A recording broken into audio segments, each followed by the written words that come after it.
नमस्कार माझ्या मित्रांनो, माझ्या मिनी ब्लॉग मध्ये तुमचं हार्दिक स्वागत आहे। आज फॅमिली सोबत आलो होतो चायनीज खायला। बरेच माझ्या मित्रांना असं वाटत असेल का बंटी बॉडी बिल्डिंग करतो आणि हे काय जंक फूड खात असतो। तर मित्रांनो, हप्त्यातून एकदा माझी चीट डाएट असते आणि मी चीट डाएट माझ्या फॅमिली सोबत करत असतो। कोणत्याही हॉटेलवरती गेल्यावरती पहिली यांची भांडणं असतात, माझ्या बाजूला कोण बसेल त्याच्यानंतर यांची भांडणं असतात का काय खायचं। आकांक्षाला जर नॉनव्हेज पाहिजे असेल तर नयनती मला सांगते की पप्पा मला व्हेज खायचं आहे, आणि आकांक्षाला व्हेज खायचं असेल तर नयनती सांगते मला पप्पा नॉनव्हेज खायचं आहे। आणि या दोघींच्या भांडणामध्ये मी पण विसरून जातो का मला नेमकं काय खायचं आहे। चला तर मित्रांनो, मेन पॉईंटवरती येऊया। हा पनवेलचा खूप प्रसिद्ध चायनीज हॉटेल आहे। या ज्या हॉटेलचं नाव आहे चॉपस्टिक्स।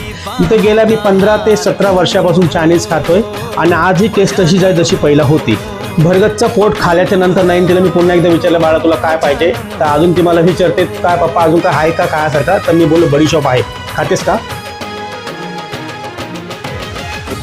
पोट भरून जेवल्याच्या नंतर आमची अशी नयनती भाव खात बसते।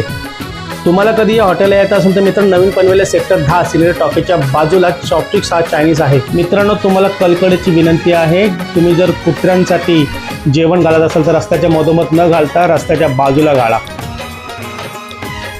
चला तर मित्रांनो, पुढे लवकरात लवकर भेटायचा प्रयत्न करू अशाच एका मिनी ब्लॉगमध्ये।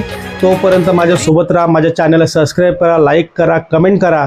आणि असं बाहेर हॉटेलला जेवून घेतल्यानंतर बायकोचं प्रेम असंच भेटणार तुम्हालाही जसं मला माझ्या बायकोचं भेटतोय। चला bye, good night, sweet dream.